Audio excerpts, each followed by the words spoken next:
Maya Foundation is the home study course for environment modeling and UVing. This is the complete study guide to learn Maya from complete scratch without any previous 3D experience. It includes over 65 videos, over 18 hours of video tutorials across 3 modules. The 3 modules are: Module 1 is how to get started with Maya, Module 2 is how to use Maya for modeling, and Module 3 is UVing. So let me break each of those modules down and tell you what you will learn in each. In this first module, it's all about getting started. So before we can jump in and create any objects, model any of the assets, or UV them, we have to understand how Maya works, how to navigate, how to create primitives, how to work with objects, and just basically understand the whole environment inside Maya. So this is a very important module that will set you on the right track for the second and the third module coming up. So in this first module on getting started, we're going to cover how to set up your Maya projects. So this way you can keep all your files organized in one location and you know exactly how Maya is keeping all of your work within a single folder. Then we're going to cover the interface overview, kind of a broad overview of everything you need to know in what position and what each of the panels do around Maya interface. We're going to cover viewport navigation, so you can navigate quickly inside your perspective viewport as well as orthographic viewports. We'll cover the viewport options. Out of all the viewports, you have different options on how to display your objects in different ways. Some of them include wireframe unshaded, shaded, wireframe mode, and so on. We'll jump in and we'll start covering how to work with basic geometry primitives such as cubes, cylinders, spheres. These are going to be your beginning objects, the primitive objects from which you start your modeling from. Every object can be broken down into basic primitive shapes, and these are going to help you to get started. Then we're going to cover object component mode. This is where you take each of these primitives or any of the objects you're working on, and you switch over to a vertice mode, face component mode, or edge component mode. This gives you access to what most of the modeling will be, manipulating these component modes, your vertices, edges, and faces. We'll then cover how to set up your grid, how to work things on scale, and this is going to become very important because everything in Maya has a specific size dimensions, which are centimeters. So in order for you to use centimeters and build everything to scale, we need to understand how does the grid work, how to set up the correct grid size and scale, as well as how to build things to correct size to centimeters. So everything you create matches one-to-one between different software. Then we'll cover how to save, open, and start new scenes. So that way you can start saving your work in Maya.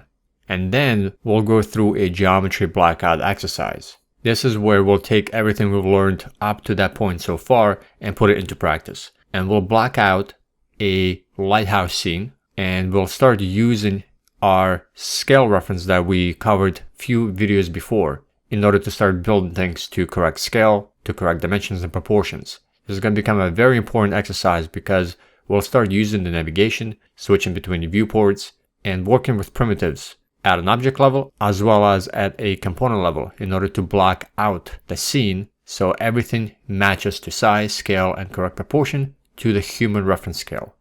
We'll then cover another very important part of working in any 3D application, which is snapping objects to the grid and to other objects, as well as how to control pivot points. And it's probably one of the most used parts of future modeling and controlling how your objects are placed inside the scene, and as well as, of course, how they are snapped to other objects next to them. And it's all about snapping objects and controlling those pivot points. We'll go over how to properly delete faces, edges, and vertices. There are different ways that you delete each of those components without having bad geometry being left over. We'll then cover custom polygon display in order to display certain parts of your mesh in a specific way to troubleshoot and just make your modeling better and more streamlined. We'll go over how to delete object construction history, which will become very important because if you don't delete history on an object and you leave a lot of history behind, which Maya keeps all and everything you do to an object as a list of history. If you don't periodically delete it, your Maya file can become unstable, get corrupted, and sometimes your mesh will begin to exhibit some weird and unusual behavior and sometimes even break and collapse. Then we'll cover how to create a custom tool shelf, which will allow you to place things onto that shelf so you can quickly add most commonly used functions to speed up your workflow in Maya. And then we'll cover how to create and manage display layers. This way you can place objects onto a display layer and then be able to hide them or lock them so you don't select them inside the scene. This is a great way to manage your larger scenes and all the objects within it. In the second module, we begin to cover the modeling tools and the modeling techniques and methods you need to know about. And it is the longest module in this entire course. We cover a lot. I give you the most important and the most commonly used modeling tools that you will need to know in order to begin modeling. And this is something you're going to be using from here on out. So in the first video, I'm going to show you how to set up your scene again. So that way you have a template to use to always open up and to start modeling from. And then we jump right in and start covering the tools. So the first few are going to be how to combine your objects and how to separate them. Very often you'll create your meshes, your objects, your 3D models from separate pieces of geometry. And then you'll need to know how to combine them into a single mesh. And then sometimes you may need to break away those meshes, and I'll show you how to separate them. Then we go and create our very first object, which is going to be a wooden pallet. Quite a few things are covered here as well. A lot of snapping options, as well as how to use combine and separate. Then I show you one of the most commonly used tools, which is extrude. Extrude is probably your #1 go-to tool for creating and modeling objects. This will allow you to create extra geometry from faces and edges. Then we create another prop using the extrude method, and that is probably the #1 prop asset that you see in games, which is a wooden crate. Something you must create at least once when you're beginning. Then we cover the next tool, which is the bevel tool. Allows you to round out corners on geometry, so that way your edges are not completely generic CG 90-degree corners. And bevel does quite a few things, but primarily it's used for rounding corners on geometry to make it look nice and more realistic. Then I show you how to use Insert Edge Loop tool, which will allow you to insert edges into your geometry. And then the more versatile tool that also allows you to insert edges into your geometry, but is a lot more flexible, and that is the multi-cut. Multi-cut is extremely versatile tool and something you're going to be using a lot. Then we create our third prop, using everything we've covered up to this point, which is going to be a metal oil barrel. Then I show you how to use a pen to poly and fill hole. Anytime you have an open border edge, means you have no geometry or a missing face. I show you how to block that off and actually create faces and fill those holes with geometry. Then we cover hard and soft edges. A lot of your geometry will have to retain more of a hard edge, and a lot of times you'll need to smooth things out, such as on the rounded cylinder or sphere, and have a more softer edge. And this is just a visibility control for how your edges appear and how they are going to be rendered. Then we create our next prop, which is a cinder block, another prop asset that is often seen in games. Then we cover the next tool, which is going to be the connect. This allows you to insert edges in between selected edges, and a quick way to insert a lot of edges into your geometry for modeling more detailed objects. Then I show you how to extract specific pieces of geometry, certain faces away from your mesh, and how to duplicate pieces of geometry or faces that are part of the same mesh. Then I cover the merge and target weld. These two tools allow you to merge vertices together to simplify and optimize your mesh, as well as fix some problems, and merge and target weld are great for this. Then we cover the bridge tool, allows you to create geometry between selected faces or edges, and also allows you to create more of a curved surface geometry between selected edges and faces. Very useful tool. Then we create another prop, another asset, which is a traffic cone. And again, everything up to this point, we put it into an actual use and create a usable prop with all the tools that we've learned so far. Then comes the next two important videos of very often used tools, and these are booleans. Booleans allow you to create very complex geometry by combining objects together. So I go over two types of booleans. We covered the legacy booleans, which were used prior to 2023. So that way you know some context of how booleans were used before. And if you ever need to use an earlier version of Maya, you'll know how to do so. And then we covered the new booleans that are introduced in 2023 and above. And these booleans have a more interactive and more flexible way of creating boolean operations and more complex geometry. Then I show you how to circleize meshes. Allows you to create circular geometry from flat surfaces. very often wanted technique that also allows you to create some complex geometry, usually from a flat plane or from a flat surface that shapes right into a circular surface. Then you'll learn how to extrude along the curve. This is perfect for creating wires, ropes, cables. And this takes a curve and extrudes a piece of geometry along that curve and creating and following that shape of the curve. Then I do a brief introduction into subdivision modeling, which is a different type of technique for modeling, which is not very often used in games other than maybe to create high poly geometry. And subdivision modeling is primarily used for film, animation, and just to create high resolution geometry that to be rendered out so your meshes look nice. But it's an important video because I kind of go over some of the tools that you may encounter by accident in Maya and how to kind of get back to your polygonal modeling, which is what you'll be using most of the time for games. But subdivision modeling is a great tool to kind of have an introduction into so you know what it is and how it's used. Then I show you how to use the mirror and a symmetry tool. This allows you to create half of an object and then mirror half an object to the other side, thus speeding up your workflow. So that way you only have to model just one portion of the mesh and then mirror to the other side. As well as how to model symmetry mode, which whatever you model on one side will translate and model and repeat whatever you're doing to the other. Then I show you how to use image planes, how to set them up so that way you can model from photographs or blueprints or drawings right inside Maya. And then we go over how to fix or clean up your geometry. And I show you a few ways to clean up your bad geo and how to use a cleanup option in Maya. And then we finish up with a wall window environment exercise. This is a longer video where we kind of take everything we've covered in this module so far and create a more involved environment of a wall with a door and a window and a few accessory pieces that go on the wall, right from the image reference, from the image plane. So this module covers quite a lot and it'll give you all the tools you need to begin creating and model your meshes. And quite a few videos we go and put a lot of this into practice and we actually create some props and a small wall window environment.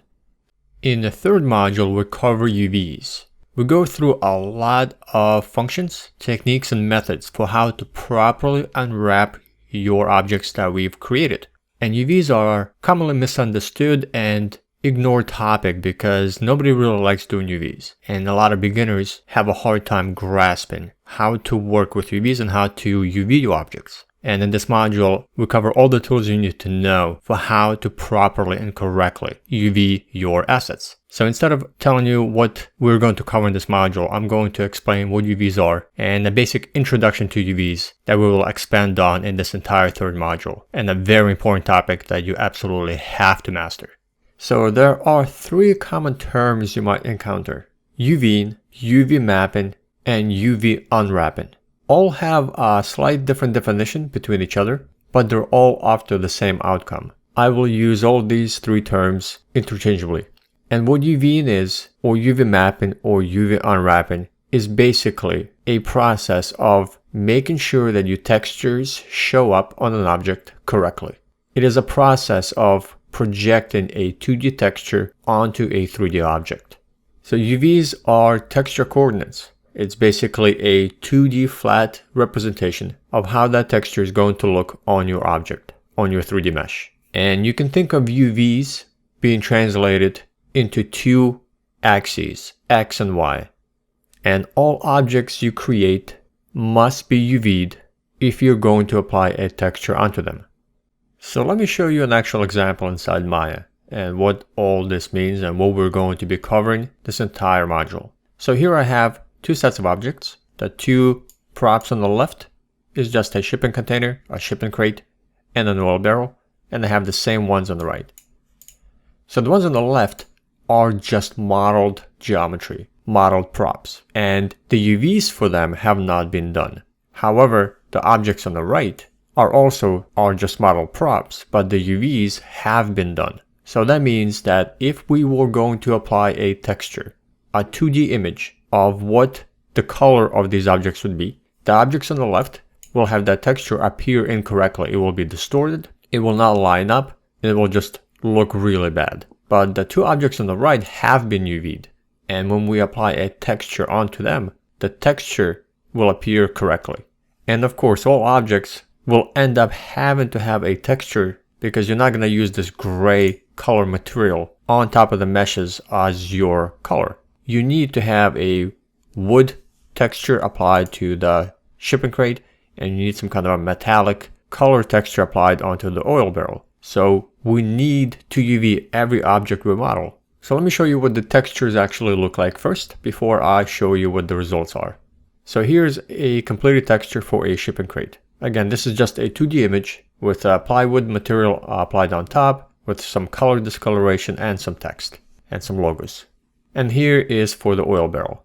Just a simple, flat, metallic color texture with some kind of a logo applied on top. So in order for these two textures appear on our objects correctly, we need to UV our objects, our meshes. So here are the textures that are applied onto the meshes. So here are the default UVs. We haven't done anything to them. And when you take a look at how the texture appears, you can see it's very stretched out, very distorted. We got a lot of distortion over here. We got a repeated logo appearing on other pieces of geometry. And if you take a look at this one, it looks a little bit better. The default UVs look slightly better than the crate, but we have that logo appear on the bottom of the mesh. And there's some distortion happening here on the sides. But when we take a look at the objects that I have UV'd, we can see that it's very precise to where those textures appear on top of this mesh. We have the logo on the top, this coloration only happening on the inside, the inset of this geometry. We have another clear logo. No other place do we have the repeated texture or logos appear anywhere else.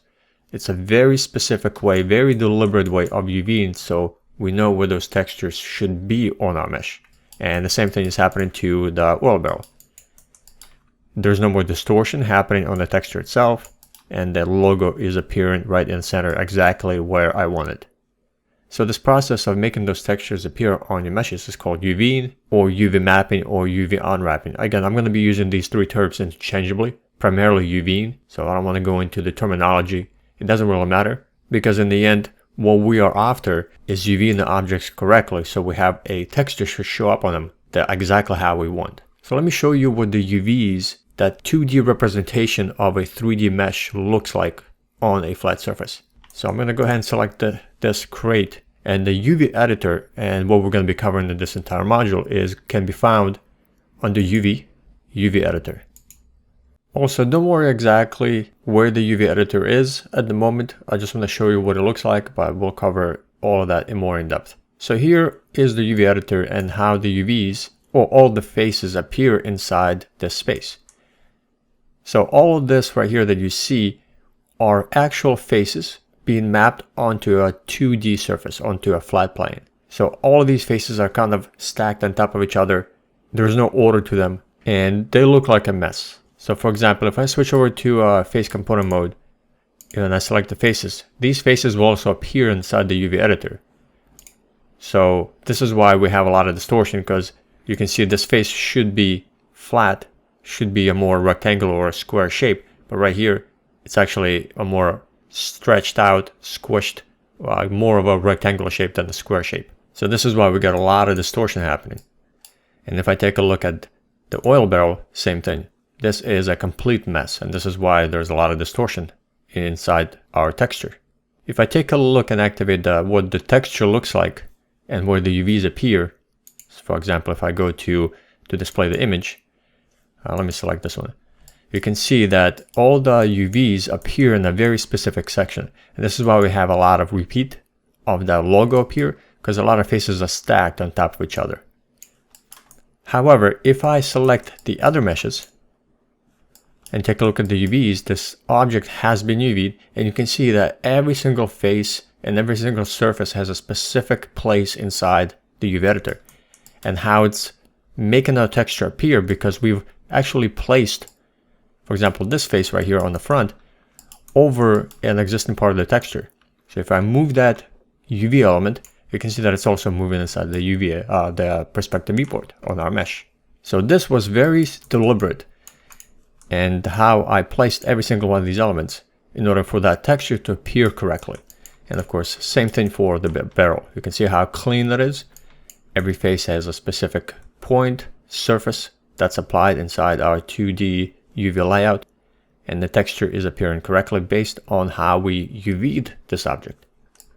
So this is the entire focus of the module 3, is making sure that you know how to UV your objects, so the texture that you're going to apply onto this object appears on your meshes correctly. You can learn all this and more in this very extensive, very in-depth tutorial course, Maya Foundation. Download today and finally begin to use the industry standard software that the professionals use.